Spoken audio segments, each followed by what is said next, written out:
Hi guys, Dr. Mel. We're busy with work in the last chapter of the mechanics of the grade 12 physics curriculum. So let's get back to our equation again.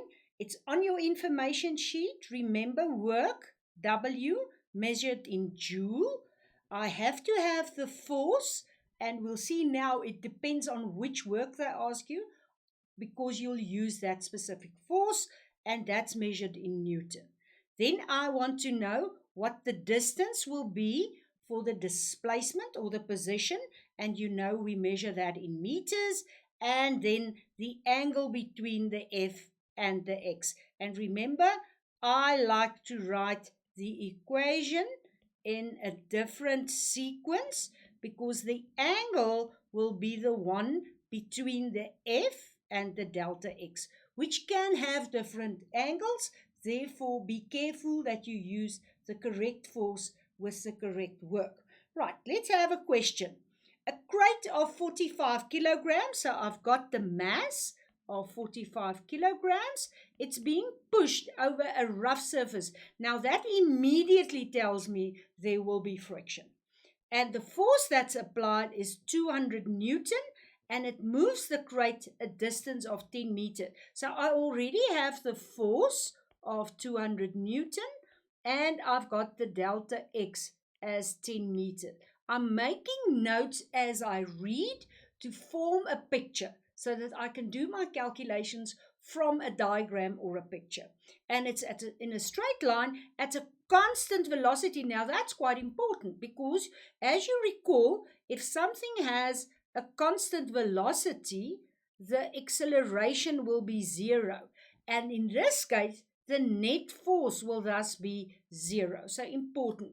They're asking me to determine the frictional force and the net work. So let's determine the frictional force. What do I have? I've got the net force is equal to the mass times the acceleration. But we know because there's a constant velocity, the acceleration will be zero. So I can complete this equation already for that, the right-hand side, with a zero. We know the net force will be the applied force minus the frictional force. They asked me to calculate the frictional force, but I do have the applied force. They told me that's a 200 Newton. So I've got 200 minus F is equal to 0, which gives me a value of 200 for the frictional force. So my frictional force is 200 Newton. So you've got the value of the frictional force, and it will be in the opposite direction of the F, or the applied force, in the opposite direction. So make sure that you always have a direction because force is a vector. Remember, work is a scalar. Right, what's the net work on the crate? So we've got our equation, we've got our net work and our net force. That will be cos theta times delta X, and we calculated our net work in the previous slide, remember, as 0. So can you see I've got 0 here, and it doesn't really matter what the other quantities are. So we've got a net value of 0 joules, and it's because we had a 600 Newton, no, it was a 200 Newton, sorry about that, a 200 Newton applied force as well as a 200 Newton frictional force. Because those two are equal and in the opposite direction, I've got no net force, therefore I've got no work. Let's get to a question with more quantities. A block of ice, mass of 5 kilogram, moves from the right with, again, constant velocity. I'm making a note there. The A would be, the acceleration would be 0. Over a friction-free surface, AB. So from A to B, I've got no friction. It is equal to 0. Sorry. Why am I saying it's Let me quickly do that. So I've got the friction is 0. Then it moves to part BC, and can you see there?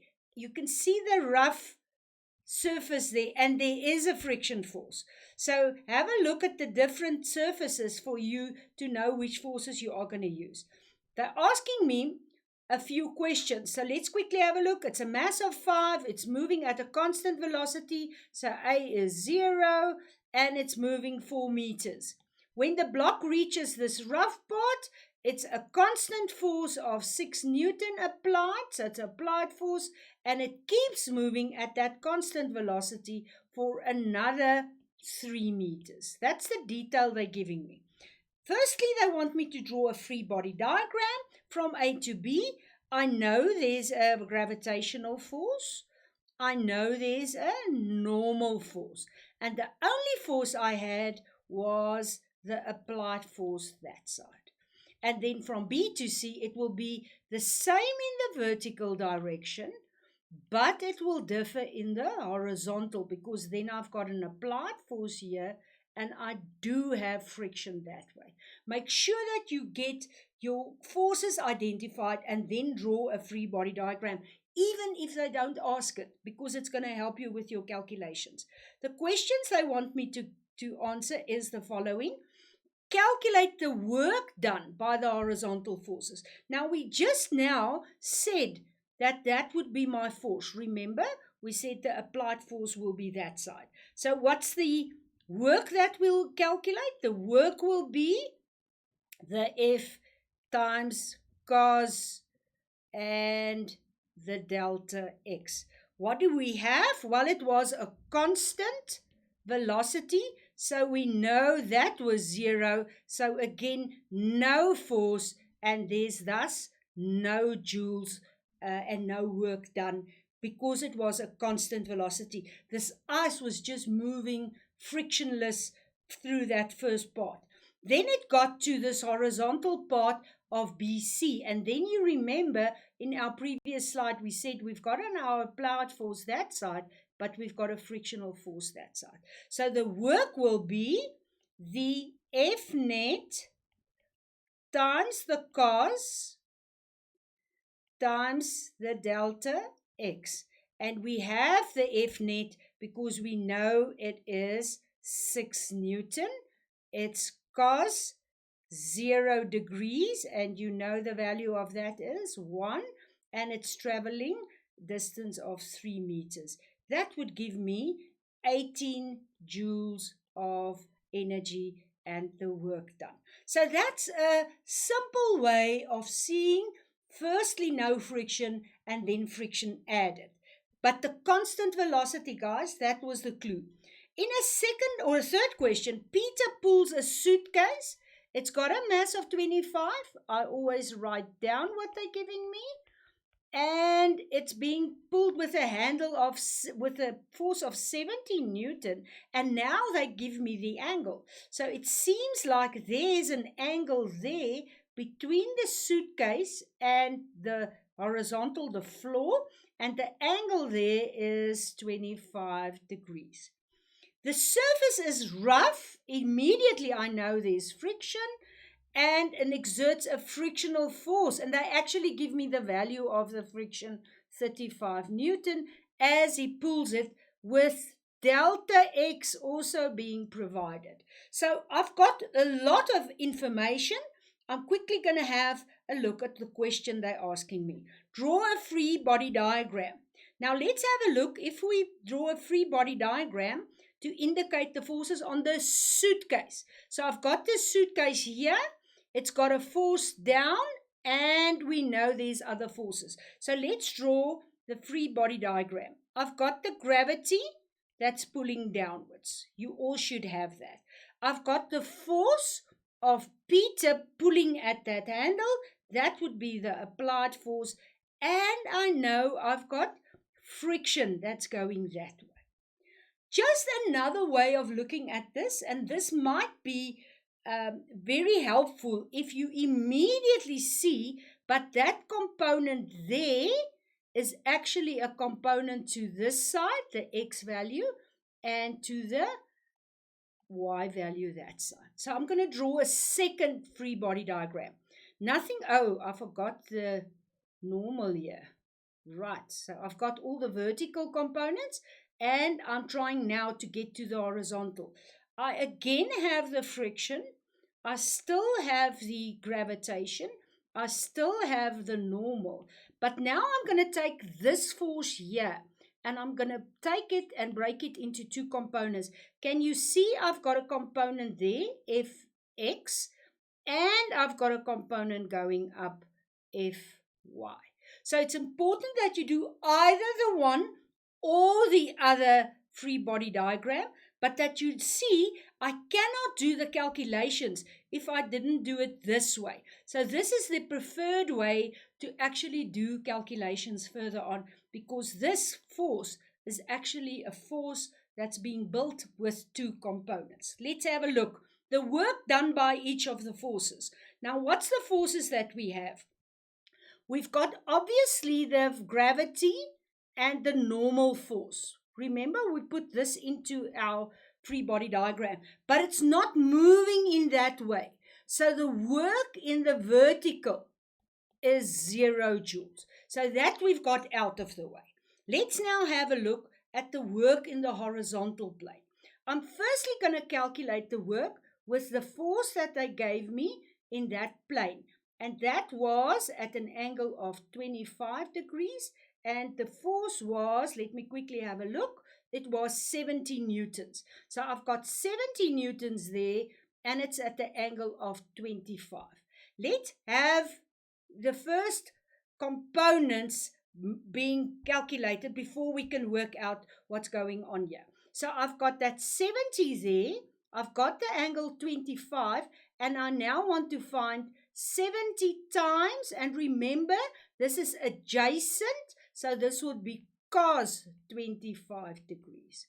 I can also calculate that force there, which is 70 times the sine of 25 degrees. So it's important that you know which angle you're using with which side you're using. So I've got the y component, and here I've got the x component. Now the x component is the one I'm going to use. I calculated that as 63.44 newtons.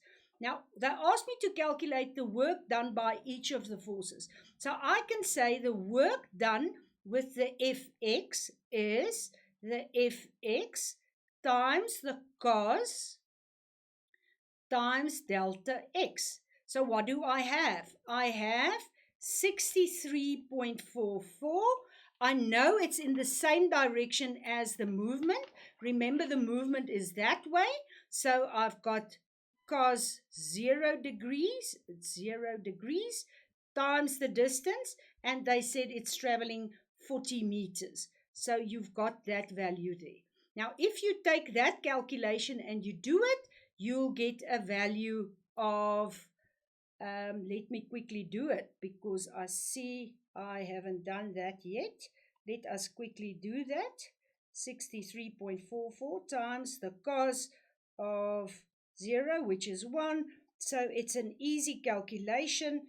I got an answer of 2537.6 joule. Remember, that's the Fx.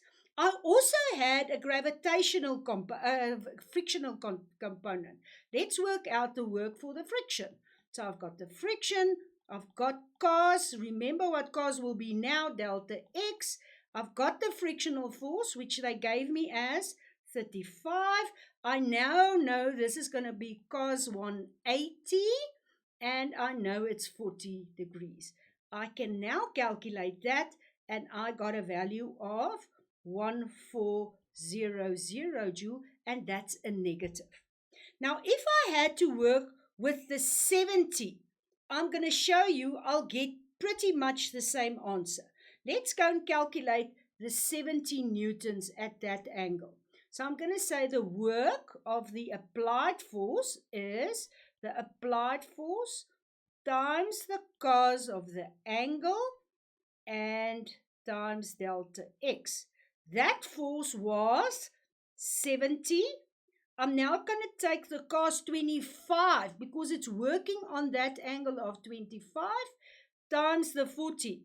And I now get a value of 2537.66.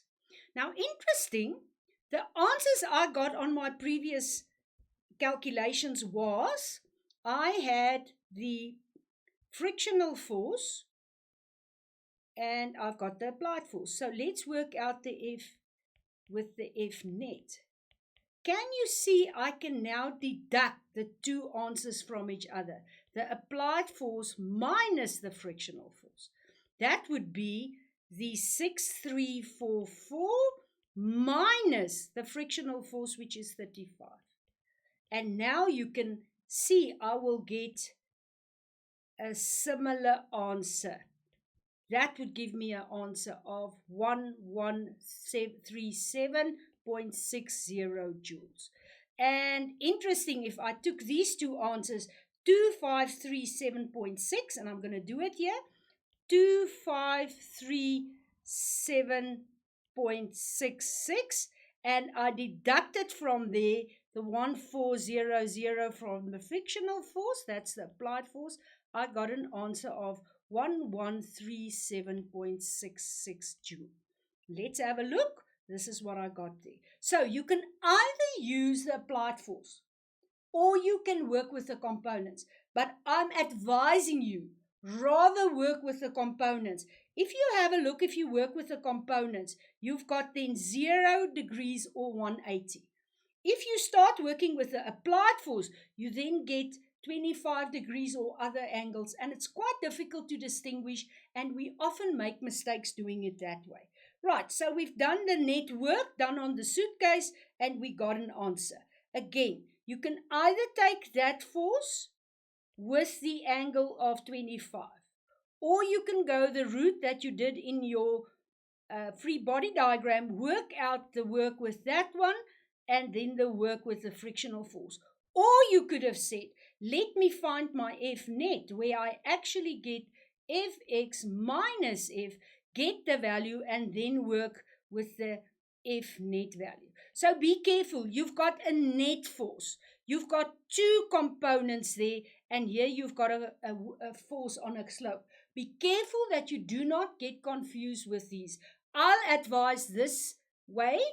Get the components because it's all in the horizontal plane. So it's much easier to do any calculation where you know exactly where this movement will be and to find the forces that's either opposite or in the same direction as the delta x. Let's see.